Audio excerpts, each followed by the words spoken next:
السلام عليكم ورحمة الله وبركاته. إن الحمد لله نحمده ونستعينه ونستغفره ونعوذ بالله من شرور أنفسنا وسيئات أعمالنا. من يهده الله فلا مضل له ومن يضلل فلا هادي له. أشهد أن لا إله إلا الله وحده لا شريك له وأشهد أن محمدا عبده ورسوله. يا أيها الذين آمنوا اتقوا الله حق تقاته ولا تموتن إلا وأنتم مسلمون.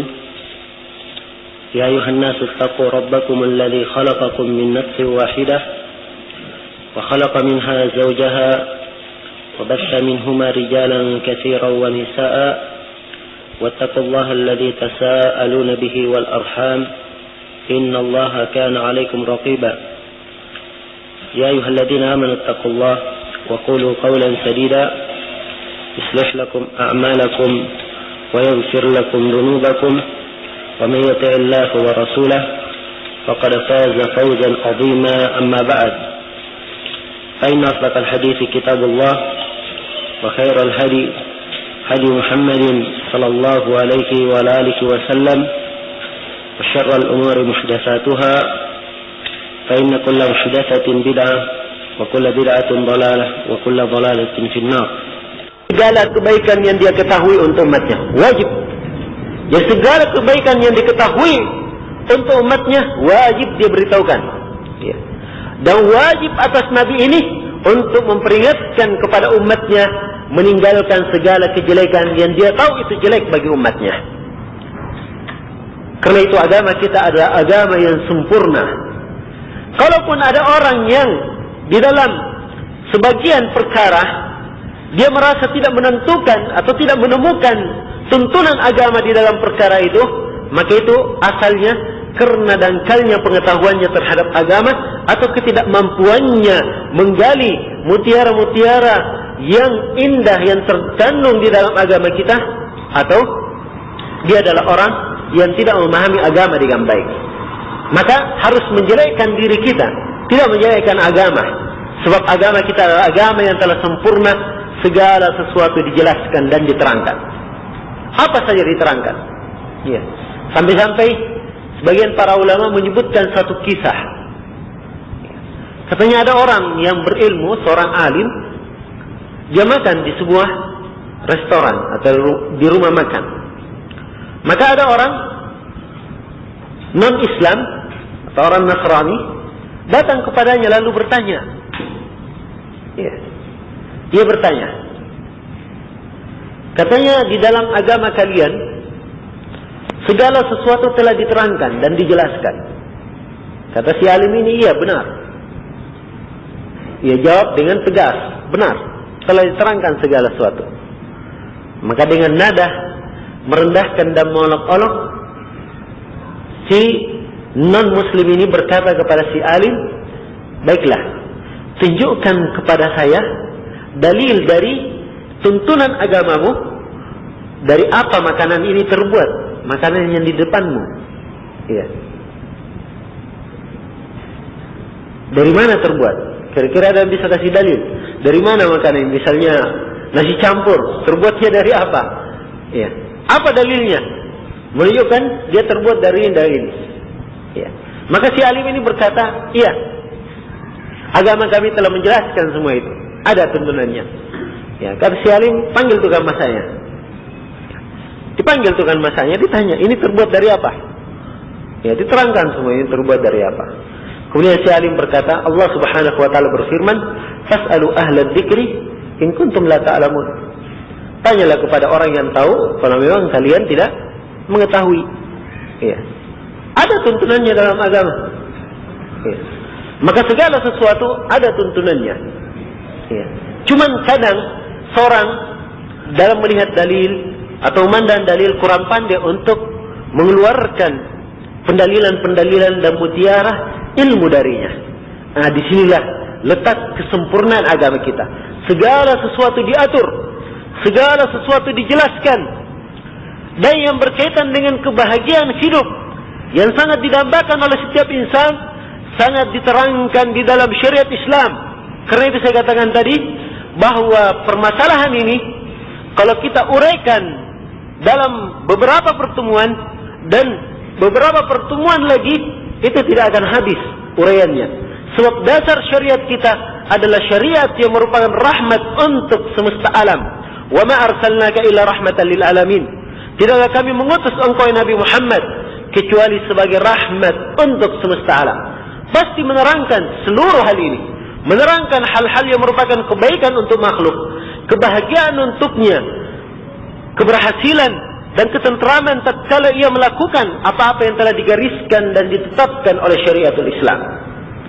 Namun pada pertemuan yang ringkas ini, saya akan menyebutkan beberapa perkara secara global atau inti, ya, pondasi-pondasi dasar, kiat-kiat dasar yang terpenting di dalam syariat kita, yang apabila seorang muslim dan muslimah berpegang di atas hal ini, maka Allah Subhanahu wa taala menjamin ia akan bahagia dalam kehidupannya, bukan di dunia saja, tetapi di dunia dan di akhirat.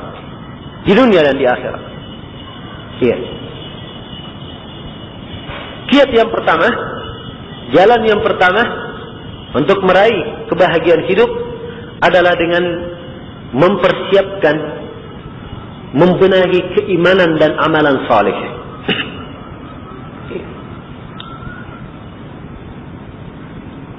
Di dalam Al-Quran, Allah Subhanahu wa ta'ala berfirman, "Man 'amila salihan min dzakarin aw untha wa huwa mu'min, falanuhyiyannahu hayatan thayyibah wa lanajziyannahum ajrahum bi ahsani ma kanu ya'malun." Dan barang siapa yang beramal salih, laki-laki maupun perempuan, dan ia adalah seorang mukmin, ia lakukan amalan itu dalam keadaan beriman. Lihat, terpenuhi dua syarat. Dia beriman dan beramal saleh. Laki-laki atau mukmin. Apa janji? Ya Allah pastikan di sini. Sebab Allah memastikan janjinya dengan konteks bahasa Arab memakai lam di depannya. Fala. Ini kalimat lam di sini menunjukkan takkid, menekankan. Artinya kalau di Indonesia kan maka sungguh, ya, kami akan memberikan kepadanya kehidupan yang indah, kehidupan yang bahagia. Ini janji dari Allah, dan Allah tidak pernah menyelisihi janji. Siapa yang beriman dan beramal saleh, laki-laki maupun mukmin, maka sungguh kami akan memberikan kepadanya kehidupan yang baik, kehidupan yang indah. Wala najziyannahum ajrahum bi ahsani ma kanu ya'malun. Dan sungguh kami akan memberikan kepada mereka pahala mereka dengan sebaik-baik dari apa yang mereka lakukan. Ya. Jadi di dalam ayat disebutkan bahwa siapa yang ingin meraih kebahagiaan dalam kehidupan, maka hendaknya ia beramal saleh. Yang kedua, amalan saleh ini dia lakukan dalam keadaan ia beriman. Ini kembali kepada apa yang kita jadikan sebagai dasar di poin pertama. Siapa yang ingin meraih kebahagiaan hidup, hendaknya dia mempersiapkan, membenahi iman dan amalan salehnya. Apa itu keimanan? Al-iman, keimanan ini adalah kalimat yang sangat agung di dalam syariah. Sehingga kadang agama Islam itu sendiri kadang diwakilkan penyebutannya dengan nama iman. Ya. Maka dikatakan dari iman begini, maksudnya dari syariat Islam begini. Dan ini bukan dari keimanan, maksudnya ini bukan dari syariat Islam. Ya. Apa itu iman? Iman itu adalah pembenaran yang sungguh-sungguh dan pengakuan yang sempurna, penyerahan diri dan penerimaan yang tidak meragukan. Dia yakini, diakui dia menerima akan adanya Allah Subhanahu wa taala. Dan dia imani, dia terima akan rububiyah Allah. Dia akui bahwa hanya Allah yang mencipta, memberi rezeki, menghidupkan dan mematikan, dan Allah yang maha bersendirian di dalam segala perbuatannya. Kemudian dia imani bahwa dia akui bahwa hanya Allah yang berhak untuk disembah. Kemudian dia akui dengan pengakuan yang sempurna akan nama-nama dan sifat Allah, bahwa Allah mempunyai nama dan sifat sesuai dengan kemuliaan dan kebesaran Allah Subhanahu wa taala, tidak sama dengan makhluknya. Iya. Tidak sama dengan makhluknya. Dia terima hal ini, dia akui hal ini dengan suatu penerimaan yang betul-betul disertai dengan ketentraman di dalam hatinya. Dia terima hal tersebut. Tulusnya dia menerimanya, itu nampak di dalam kehidupannya.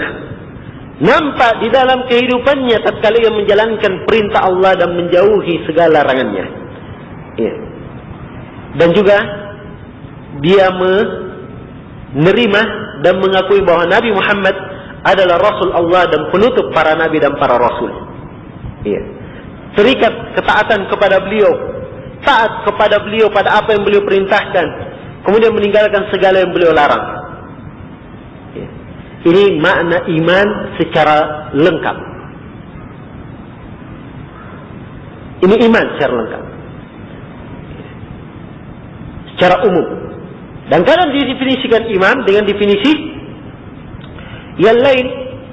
Dikatakan bahwa iman itu adalah amalun bil jawarih. Iman itu adalah qaulun bil lisan, ucapan dengan lisan. Wa i'tiqadun bil janan, keyakinan di dalam hati. Wa amalun bil jawarih wal arkan, dan amalan dengan anggota tubuh. Itulah keimanan, bertambah dan berkurang.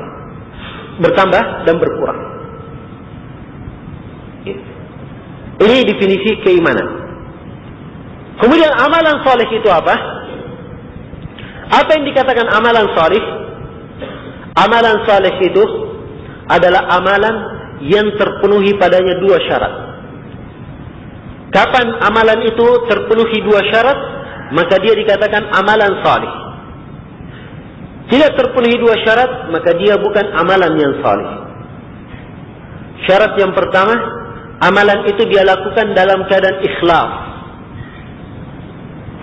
hanya mengharap pahala dari Allah Subhanahu wa taala. Syarat yang pertama. Syarat yang kedua, suatu amalan dikatakan amalan salih, amalan tersebut harus dibangun di atas tuntunan Rasulullah sallallahu alaihi wasallam. Kapan dua syarat ini tidak terpenuhi, maka itu tidak dianggap sebagai amalan salih. Ini yang digambarkan di dalam ayat Al-Quran. Allah Subhanahu wa taala berfirman, "Faman kana yarju liqa'a rabbih falyamal 'amalan salihan wa la yusyrik bi ibadati rabbih ahada." Barang siapa yang mengharapkan perjumpaan dengan Rabb-nya, maka hendaknya dia beramal dengan amalan yang salih, dan jangan dia berlaku syirik kepada seorang pun dalam peribadatan kepada Allah Subhanahu wa taala. Jangan dia mempersekutukan Allah, tidak bersikap ikhlas dalam ibadah kepada Allah. Maka ini makna iman dan makna amalan salih. Maka seorang muslim apabila dia beriman dengan keimanan yang benar dan dia beramal dengan amalan yang salih, maka telah dijamin untuknya di dalam Al-Quran, ia akan meraih kebahagiaan hidup. Man amila salihan min dzakarin aw untha wa huwa mu'min falanuhyiyannahu hayatan thayyibah. Siapa yang beramal salih dari laki-laki maupun perempuan dan ia adalah seorang mukmin, maka sungguh firman Allah, kami akan memberikan kepadanya kehidupan yang bahagia. kehidupan yang indah, kehidupan yang baik. Jaminan dari Allah Subhanahu wa taala. Keimanan dan amalan salih pahalanya tidak terbatas dalam hal ini saja. Iya. Orang yang beriman kepada Allah Subhanahu wa taala dengan keimanan yang benar, Allah senantiasa menunjukinya jalan yang lurus. Akan mendapatkan cahaya dari Allah menerangi jalannya di muka bumi. Sehingga kalau ada sesuatu yang tidak baik, oleh Allah diberi petunjuk orang yang beriman ini supaya terarah ke jalan yang baik. Allah menjamin dalam Al-Quran, dalam firman-Nya, Allahu waliyul ladzina amanu yukhrijuhum minadh dhulumati ilan nur. Allah adalah wali orang-orang yang beriman, mengeluarkan mereka dari kegelapan menuju kepada cahaya. Dan orang-orang yang beriman kepada Allah dengan keimanan yang benar, Allah akan membelanya. Allah akan menjaganya dari segala bahaya. Di dalam Al-Quran Allah menegaskan, Inna Allah yudafi'u 'anil ladzina amanu. Sungguhnya Allah membela orang-orang yang beriman. Orang-orang yang beriman dan beramal saleh, maka mereka akan dicintai oleh makhluk. Ya. Keimanan dan amalan salehnya ini akan menyebabkan terjadinya keamanan di tengah manusia. Manusia saling cinta mencintai. Dan orang yang beriman dan beramal saleh akan mendapatkan kecintaan dari makhluk. Allah menjamin dalam Al-Quran, Innal ladzina amanu wa 'amilus shalihat sayaj'alu lakumur rahmanu wudda. Sungguhnya orang-orang yang beriman dan beramal saleh, Allah Ar-Rahman akan menjadikan untuk mereka wudda, kecintaan di tengah manusia. Dan di dalam ayat yang lain Allah Subhanahu wa taala berfirman, Alladzina amanu wa 'amilus shalihat tuba lahum wa husnu ma'ab. Sungguhnya orang-orang yang beriman dan beramal saleh sangat beruntung untuk mereka dan untuk mereka sebaik-baik tempat kembali. Untuk mereka sebaik-baik tempat kembali, tiada lain kecuali surga. Orang yang beriman dengan keimanan yang benar akan dikokohkan oleh Allah Subhanahu wa taala dalam setiap perkara. Allah Subhanahu wa taala menyatakan di dalam Al-Qur'an, "Id yuhi rabbuka ilal malaikah anni ma'akum fasabbitul ladzina amanu." Dan ketika Rabbmu mewahyukan kepada malaikat, ini kisah para sahabat di perang Badar. Ketika Rabbmu mewahyukan kepada para malaikat, sungguhnya saya bersama kalian wahai orang-orang yang beriman. Maka firman Allah atau dikatakan sungguhnya saya bersama kalian. Ya. Maka Allah berfirman, kuatkanlah orang-orang yang beriman. Ya. Kuatkan orang-orang yang beriman. Orang-orang yang beriman kepada Allah Subhanahu wa taala akan diselamatkan oleh Allah Subhanahu wa taala dari mara bahaya di dunia dan di akhirat. Thumma nunajji rusulana walladzina amanu wa kadzalika haqqan 'alaina nunjil mu'minin. Kemudian kami menyelamatkan para rasul kami dan orang-orang yang beriman. Perhatikan, orang-orang yang beriman yang diselamatkan. Dan demikianlah suatu kewajiban atas kami untuk menyelamatkan orang-orang yang beriman. Dengan keimanan ini, ya, dengan keimanan ini, keimanan yang benar dan amalan yang saleh ini, seorang muslim akan dimuliakan oleh Allah Subhanahu wa taala pada hari kiamat dengan berbagai macam kenikmatan. Dan di antara kenikmatan tersebut yang disebutkan di dalam hadis yang diriwayatkan oleh Muslim, bahwa kenikmatan yang paling nikmat yang dimiliki oleh penduduk surga adalah melihat kepada Allah Subhanahu wa taala pada hari kiamat. Allah Subhanahu wa taala akan dilihat oleh orang-orang yang beriman. Dilihat di dua tempat, di padang mahsyar dan di surga. Sebagaimana ditunjukkan dalam hadis yang mutawatir Dan dalam ayat-ayat Al-Quran, Allah Subhanahu wa Ta'ala berfirman, "Wujuhu yawma idzin nadhirah ila rabbiha nadhirah." Wajah-wajah pada hari itu berseri-seri dengan indahnya, dengan sangat gembiranya. Kenapa mereka? Mereka melihat kepada Allah Subhanahu wa Ta'ala. Ya. Maka dari keyakinan di dalam Islam bahwa Allah Subhanahu wa Ta'ala akan dilihat pada hari kiamat oleh orang-orang yang beriman. Ya. Dan melihat kepada Allah Subhanahu wa Ta'ala pada hari kiamat itu adalah kenikmatan yang paling besar. Sampai-sampai penduduk surga dikatakan kepada mereka, "Inginkah kalian saya beri kenikmatan lagi?" Mereka berkata, "Wahai Rabb kami, apakah ada kenikmatan yang lebih baik dari apa yang kami alami sekarang ini di surga?" Ya. Mereka sudah menyaksikan surga, yang di dalam surga itu kata Nabi sallallahu alaihi wasallam, "Fiha ma la 'ainun ra'at wa la udhunun sami'at wa la khatara ala qalbi bashar." Di dalam surga ada sesuatu yang tidak pernah dilihat oleh mata, tidak pernah didengar oleh telinga, dan tidak pernah terlintas di dalam benak manusia. Ya. Ini surga. Bersama dengan itu tatkala Allah berfirman kepada mereka, ya, dalam keadaan seperti itu Allah berfirman, "Inginkah kalian saya berikan nikmat lebih baik dari itu?" Ya. Maka Allah Subhanahu wa Ta'ala menampakkan dirinya, kemudian mereka melihat kepada Allah Subhanahu wa Ta'ala. Maka ini yang paling nikmat untuk mereka. Siapa yang mendapatkan keutamaan ini? Lagi-lagi orang yang beriman dan beramal saleh. Di dalam Al-Quran dikatakan, "Faman kana yarju liqa'a rabbih." Barang siapa yang mengharap liqa'a rabbih.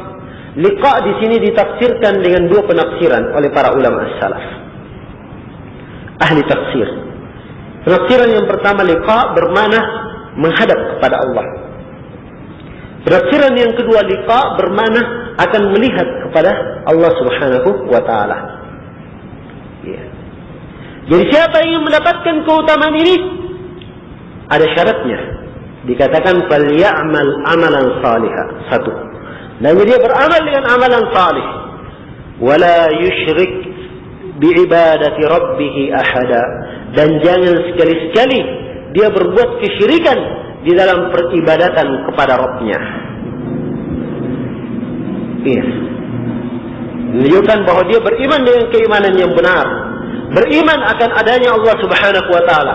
Meyakini bahwa Allah Subhanahu wa Ta'ala yang maha bersendirian di dalam segala sesuatu, di dalam mencipta, dalam menghidupkan, mematikan. Tidak ada yang menjadi sekutunya dan tandingannya. Dan juga dia meyakini bahwa Allah Subhanahu wa Ta'ala satu-satunya yang berhak disembah. Diyakini nama-nama dan sifat Allah sesuai dengan kemuliaan dan kebesaran Allah, tidak diserupakan dengan makhluknya. Kalau dia beriman dengan keimanan yang benar seperti ini, maka ia akan meraih keutamaan-keutamaan yang telah disebutkan. Ini keutamaan bagi siapa yang beriman dan beramal salih. Iya. Kemudian kiat yang kedua, jalan yang kedua bagi siapa yang ingin meraih kebahagiaan hidup adalah dengan memurnikan ibadah hanya kepada Allah Subhanahu wa Ta'ala dan meninggalkan segala bentuk kesyirikan, meninggalkan dan berlepas diri dari segala bentuk kesyirikan. Apa makna memurnikan ibadah, mengikhlaskan ibadah? Maknanya dia beribadah hanya kepada Allah Subhanahu wa Ta'ala semata. Satu-satunya, tidak ada syirikat baginya. Apa makna kesyirikan? Syirik itu artinya mempersekutukan Allah atau menjadikan untuk Allah tandingan di dalam perbuatannya atau di dalam peribadatan kepadanya atau di dalam nama-nama dan sifatnya. Itu syirik. Siapa yang mengatakan ada yang mencipta selain Allah, maka itu syirik. Iya. Siapa yang mengatakan ada yang bisa menyembuhkan selain Allah, maka ini syirik akbar. Iya. Syiriknya bukan syirik asgar, syirik akbar. Syiriknya lebih jelek dari syiriknya kaum musyrikin di zaman Nabi. Sebab kesyirikannya di dalam tauhid rububiyah. Iya. Kemudian siapa yang meyakini bahwa ada yang bisa disembah selain Allah, ini syirik akbar. Berdoa kepada selain Allah, ini syirik akbar. Bernadar kepada selain Allah, ini syirik akbar, yang akan mengeluarkan pelakunya dari keislaman. Ya. Jadi kapan ada orang yang memalingkan ibadah kepada selain Allah, maka itu adalah kesyirikan. Walaupun dia beribadah juga kepada Allah, dia beribadah salat kepada Allah, tapi dia juga berdoa kepada selain Allah, maka ini adalah syirik. Karena itu di sini ditekankan di dalam syariatul Islam dalam banyak ayat, di dalam banyak nas dari Al-Quran maupun hadis Rasulullah Sallallahu Alaihi Wasallam, bahwasanya siapa yang memurnikan ibadahnya hanya untuk Allah Subhanahu wa taala dan meninggalkan segala jenis kesyirikan, niscaya Allah Subhanahu wa taala akan memberikan kepadanya kebahagiaan dalam kehidupannya. Perhatikan ayat dalam surah Al-An'am. Allah Subhanahu wa taala berfirman, "Alladzina amanu wa lam yalbisu imanahum bidzulmin, ulaika lahumul amnu wa hum muhtadun." Orang-orang yang beriman dan tidak mencampur keimanannya dengan kezaliman. Apa kezaliman di sini? Kezaliman di sini artinya adalah kesyirikan. Sebab syirik adalah kezaliman yang paling besar. Karena itu dalam ayat yang lain dikatakan inna syirka la zulmun azim. Sungguhnya kesyirikan itu adalah kezaliman yang paling besar. Jadi katakan siapa yang beriman dan tidak mencampur keimanannya dengan kezaliman, tidak mencampur keimanannya dengan kesyirikan, Allah menjamin untuknya, ulaika lahumul amnu, mereka inilah yang akan mendapatkan keamanan. Ya. Keamanan ini lambang kebahagiaan. Tidak ada bahagia tanpa keamanan. Ya. Tidak bahagia tanpa keamanan. Tidak ada artinya banyaknya harta. Tidak ada artinya banyaknya sesuatu yang dia miliki. Kalau dia tidak memiliki keamanan, dia tidak akan bahagia dengannya. Ya. Maka dikatakan yang orang-orang yang beriman dan tidak mencampur keimanannya dengan kezaliman, mereka inilah yang akan mendapatkan keamanan. Wahum muhtadun, dan mereka yang akan mendapatkan petunjuk. Ini jaminan dari Allah Subhanahu wa taala bagi siapa yang beribadah kepada Allah Subhanahu wa taala dengan ibadah yang benar. Bagi siapa yang menyembah hanya kepada Allah Subhanahu wa taala. Ya. Karena itulah, karena pentingnya dasar ini, pentingnya memurnikan ibadah kepada Allah, Nabi Ibrahim alaihissalam ketika beliau mulai merintis kota Mekah, maka awal dari doa beliau, ya, kata beliau di dalam dua ayat dalam Al-Quran, wa idh qala Ibrahim rabbi ja'al hadha al-balada, ini dalam surah Ibrahim, ij'al hadha al-balada amina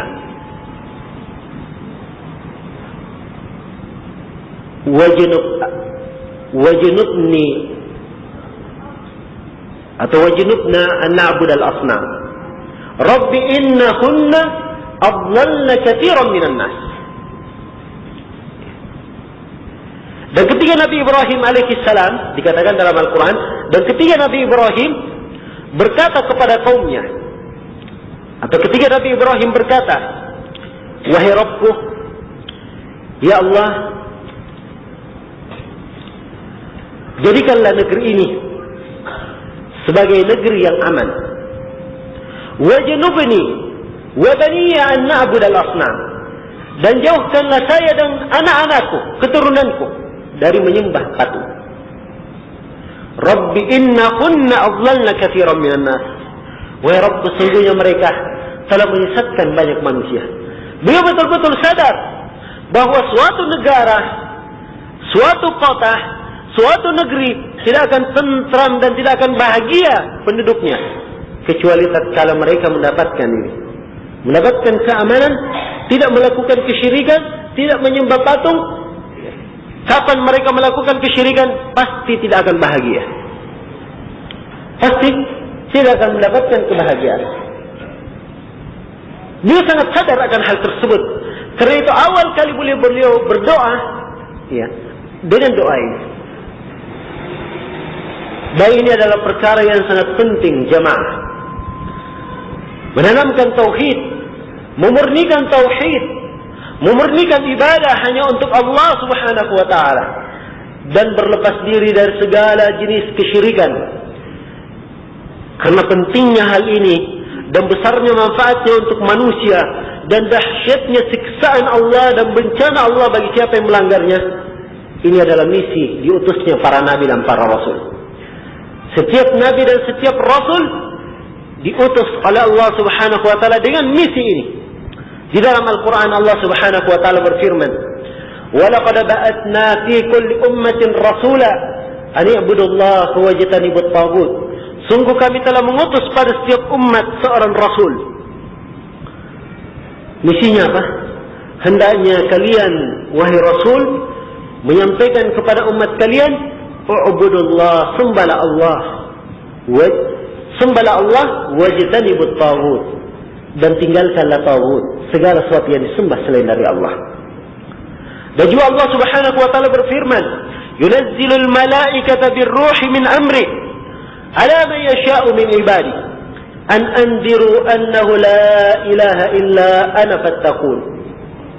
Dan Allah menurunkan para malaikat dengan perintahnya bersama malaikat Jibril, ya, dengan perintah Allah. Apa perintah Allah ini? Wahyu. Ya. Wahyu kepada siapa? Ala man yasha'u min ibadi, kepada siapa yang Allah pilih dari hamba-hambanya. Jadi ini perintah, wahyu ini diturunkan kepada para nabi yang terpilih. Apa perintah ini? Anziru, hendaknya kalian peringatkan kepada manusia, hati-hatilah kalian, ya. Ingatkanlah kepada mereka, annahu la ilaha illa ana fattaqun. Sungguhnya tidak ada yang berhak disembah kecuali saya, firman Allah, maka bertakwalah kalian kepada. Perhatikan, ini misi setiap nabi dan setiap rasul. Dan Allah Subhanahu wa taala berfirman, "Wa ma arsalna min qablika min rasul illa nuhi ilaihi annahu la ilaha illa ana fa'budun."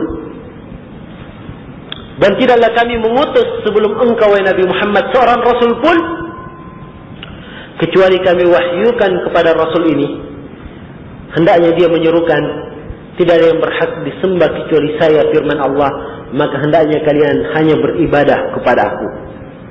Iya. Ini 3 ayat. Nah, menjelaskan secara global bahwa misi dakwah setiap nabi dan setiap rasul adalah menyeru umatnya supaya beribadah hanya kepada Allah dan meninggalkan serta berlepas diri dari segala peribadatan kepada selain Allah Subhanahu wa taala. Dan banyak dalil-dalil lain secara terperinci menjelaskan satu persatu nabi dan rasul bagaimana dakwah mereka. Perhatikan Nabi Nuh alaihi salam. Sebutkan dalam Al-Quran, "Wa laqad arsalna Nuhan ila qaumihi faqala ya qaumi ibudullah ma lakum min ilahin ghairuh." Sungguh kami telah mengutus Nabi Nuh kepada kaumnya. Apa misinya diutus? Disebutkan dalam ayat, katakanlah, maka Nabi Nuh berkata, "Wahai kaumku, sembahlah Allah, tidak ada sembahan bagi kalian selain dari Allah." Ini Nabi Nuh alaihi salam yang diutus oleh Allah Subhanahu wa taala di muka bumi. 950 tahun beliau berdakwah di tengah kaumnya, tidak ada yang menjawab, memenuhi dakwahnya kecuali yang di atas perahu saja. Iya. Dan perhatikan Nabi Hud alaihissalam yang diutus kepada kaum Ad. Juga ia berkata, ya qaum ibudullah ma lakum min ilahin ghairu. Wahai kaumku, sembahlah Allah, tidak ada sembahan bagi kalian selain dari Allah. Ya. Demikian pula Nabi Syuaib, ya. Nabi Salih, semuanya berkata, "Ubudullah ma lakum min ilahin ghairu." Sembahlah Allah, tidak ada sembahan bagi kalian selain dari Allah. Nabi Musa alaihi salam, "Wa laqad ja'akum Musa bil bayyinat, thumma ittakhadtum al-ijla min ba'dihi wa antum zalimun." Telah datang kepada kalian Nabi Musa dengan membawa kejelasan-kejelasan. Kemudian kalian setelah itu menjadikan anak kambing sebagai sembahan dan kalian dalam keadaan berbuat zalim. Iya. Dan Nabi Ibrahim alaihi salam berkata kepada ayah dan kaumnya, "Wa idh qala Ibrahim li abihi Azar, atattakhidhu asnaman alihah? Inni araka wa qaumaka fi dhalalin mubin." Ketika Nabi Ibrahim berkata kepada ayahnya Azar, "Apakah kamu menjadikan patung-patung sebagai sembahan? Sungguh saya memandang engkau, wahai ayahku, dan kaum engkau berada di dalam kesesatan yang sangat nyata." Ya. Ini Nabi Ibrahim alaihissalam. Nabi Ya'qub juga berwasiat kepada anaknya, "Am kuntum syuhada id hadara Ya'qub al-maut, id qala li banihi ma ta'buduna min ba'di? Qalu na'budu ilahaka wa ilaha abaika Ibrahim wa Ismail wa Ishaq ilahan wahida wa nahnu lahu muslimun." Dan apakah kalian hadir ketika Nabi Ya'qub sudah mendekati ajalnya? Ia berwasiat kepada anaknya, "Wahai anakku, apa yang kalian sembah setelahku?" Maka anak-anaknya berkata, "Kami menyembah sesembahanmu dan sesembahan ayah-ayahmu, yaitu sembahannya Nabi Ibrahim, sembahannya Nabi Ismail, sesembahannya Nabi Ishaq, ilahan wahida, sembahan yang hanya satu, yaitulah Allah. Wa nahnu lahu muslimun, dan kami hanya berserah diri kepadanya." Ini Nabi Ya'qub. Nabi Isa alaihi salam dikatakan dalam Al-Quran, "Wa musaddiqan lima baina yadayhi min at-Taurah, wa liuhilla lakum ba'd alladhi hurrima alaykum, wa ji'tukum bi ayatin min rabbikum, fattaqullaha wa ati'un, innallaha rabbi wa rabbakum fa'buduh, hadha siratun mustaqim." Dan Nabi Isa yang diutus untuk membenarkan kitab Taurat sebelumnya, dan supaya beliau menghalalkan sebagian diharamkan terhadap mereka. Dan Nabi Isa membawa ayat-ayat yang sangat agung, kejelasan yang sangat terang. Kemudian setelah itu Nabi Isa berkata, "Hendaknya kalian wahai kaumku bertakwa kepada Allah dan taat kepadaku." Iya, taat. Apa ketaatan yang harus dia jalankan kepada Nabi Isa? Kata beliau, "Innallaha rabbi wa rabbakum." Sungguhnya Allah adalah sembahanku dan sesembahan kalian. Fa'budu, sembahlah Allah. Hada siratul mustaqim. Inilah jalan yang lurus. Ini Nabi Isa alaihi salam. Dan Nabi kita Nabi Muhammad sallallahu alaihi wa alihi wasallam, Nabi yang diturunkan kepadanya Al-Quran, yang kata para ulama, Al-Quranul Karim dari ayat yang paling pertama sampai ayat paling terakhir semuanya menjelaskan tentang tauhid, menjelaskan tentang memurnikan ibadah, bagaimana memurnikan ibadah kepada Allah, atau menjelaskan tentang bahaya kesyirikan, atau menjelaskan tentang pahala orang yang bertauhid, atau menjelaskan tentang bahaya orang yang berbuat kesyirikan, atau menjelaskan hal-hal yang menyempurnakan tauhid, atau menjelaskan hal-hal yang bisa mengurangi atau membatalkan tauhidnya.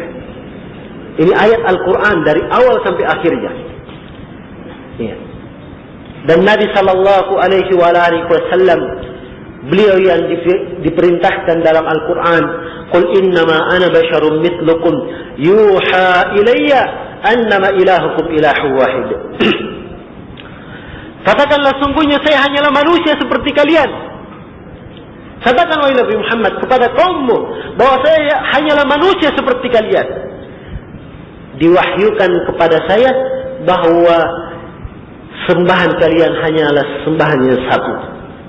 Dan Allah Subhanahu wa taala berfirman kepada nabinya, atau Allah Subhanahu wa taala berfirman menghikayatkan dari nabinya berkata kepada kaumnya, "Fafirru ila Allah."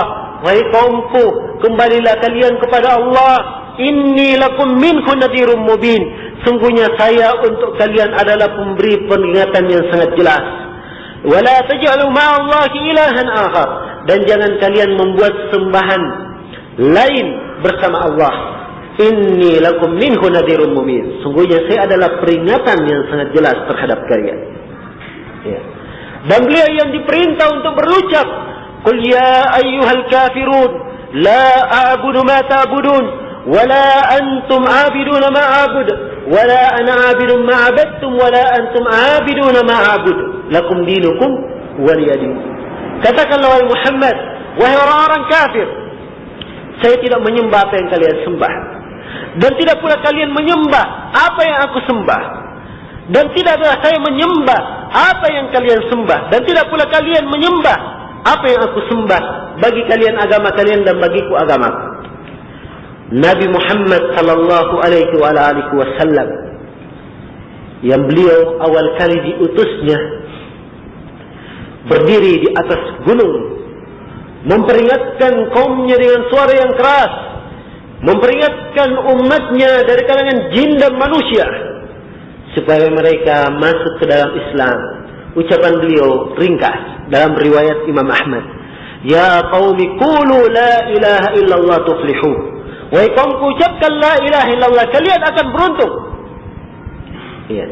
Dengan ini beliau ditentang oleh kaumnya, ya, diusir dari negerinya, dituduh sebagai orang yang gila, ya, dituduh sebagai tukang sihir dan seterusnya. Ini awal kali yang beliau tampakkan ketika beliau diutus sebagai seorang nabi dan rasul. 13 tahun beliau di Mekah, semuanya menanamkan tauhid. 10 tahun di Madinah mulai turun ahkam, hukum-hukum dan penyempurna tauhid. Ya.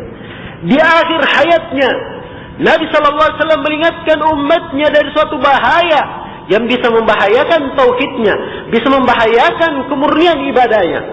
Kata beliau di dalam hadits Aisyah yang diriwayatkan oleh Imam Al-Bukhari dan Imam Muslim, "La'anallahu al-yahuda wan nasara ittakhadhu qubur anbiya'ihim masajid." Allah melaknat orang-orang Yahudi dan Nasara yang menjadikan kuburan para nabinya sebagai masjid. Ya. Beliau peringatkan, perhatikan bagaimana Rasulullah SAW dalam keadaan yang seperti ini. Ya.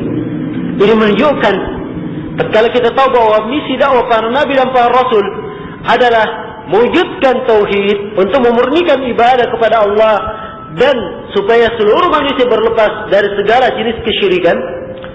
Maka ini memberikan arti kepada kita, memberikan pelajaran kepada kita kaum muslimin, bahwa memurnikan ibadah kepada Allah dan meninggalkan segala jenis kesyirikan ini merupakan tonggak kebahagiaan hidup manusia di dunia dan di akhirat. Hal yang bisa mendatangkan segala kebaikan untuknya di dunia dan di akhirat. Karena itu Nabi SAW tidak merasa tenang, ya, apabila masih ada kesyirikan. Disebutkan dalam sebagian hadis diriwayatkan oleh Imam Al-Bukhari dan Imam Muslim bahwa di sebagian tempat masih ada sesuatu yang disembah, ya, yang disebut dengan nama Dzul Khulafah. Ya. Berhala yang disembah oleh manusia. Maka Nabi SAW berkata kepada Jarir bin Abdullah Al-Bajali, memerintahkan beliau supaya memimpin pasukan merapahkan patung tersebut. Kata beliau, "Ya wahai Jarir, tidakkah engkau ala turihuni min dil khulasah, tidakkah engkau membuat saya tenang ya, dari dil khulasah? Maksudnya ya, selesaikan tempat tersebut, hilangkan kesyirikan tersebut. Beliau sebagai kepala negara memerintahkan kepada Jarir memimpin pasukan untuk menyelesaikan hal tersebut. Beliau tidak merasa tenang dengan adanya kesyirikan. Karena itulah, hadirin yang saya hormati dan saya muliakan, ini adalah perkara yang sangat penting sekali. Memurnikan ibadah kepada Allah Subhanahu wa taala, dengan dimurnikannya ibadah kepada Allah Subhanahu wa taala akan diraih segala kebaikan untuk manusia yang hidup dengan bahagia di muka bumi ini. Dan kapan seorang muslim jatuh di dalam kesyirikan, maka ancaman yang sangat besar untuknya. Sebab kesyirikan ini adalah sebab kebinasaan. Allah Subhanahu wa taala berfirman, "Wa man yusyrik billahi faka'annama kharra minas samai fatakhtafuhu at-tayr aw tahwi bihi ar-rihu fi makanin sahiq." Dan barang siapa yang berbuat kesyirikan kepada Allah, maka seakan-akan dia jatuh dari langit, lalu dia disambar oleh burung atau diterbangkan oleh angin ke tempat yang sangat jauh. Digambarkan orang yang berbuat kesyirikan itu seakan-akan orang yang jatuh dari langit. Sebab kebinasaannya. Dan kesyirikan adalah kezaliman yang paling zalim, kekejian yang paling keji, kemungkaran yang paling mungkar. Karena itu ketika Luqman berwasiat kepada anaknya, wasiatnya, "Ya bunayya la tusyrik billah, inna syirka la zulmun 'adzim." Wahai anakku, jangan kamu berbuat kesyirikan kepada Allah. Sungguhnya kesyirikan itu adalah kezaliman yang sangat besar. Dan kesyirikan ini akan menyebabkan timbulnya rasa takut pada diri manusia. Rasa takut yang akan menghantui dirinya, yang tidak akan mendatangkan ketentraman dan kebahagiaan untuknya. Dalam Al-Quran Allah Subhanahu wa taala berfirman, "Sanulqi fi qulubil ladina kafaru ar-ru'b bima asyraku billahi ma lam yunazzil bihi sultana." Sungguh kami akan menjatuhkan ke hati-hati orang yang kafir, akan dijatuhkan padanya rasa takut. Kenapa? Karena mereka berbuat kesyirikan kepada Allah. Dan kesyirikan ini adalah bahaya yang bisa mengancam alam, bisa menghancurkan dan memporak-porandakan alam. Allah Subhanahu wa taala berfirman, "Wa qalu ittakhadallahu walada laqad ji'tum syai'an idda takadu as-samawati yatafattarna minhu wa tanshaqqu al-ardu wa takhirru al-jibalu hadda an da'u lir-rahmani walada." Dan mereka berkata, Allah telah menjadikan anak, telah membuat anak. Lihat di sini bentuk kesyirikannya. Maka ucapan mereka ini di dalam Al-Quran dikatakan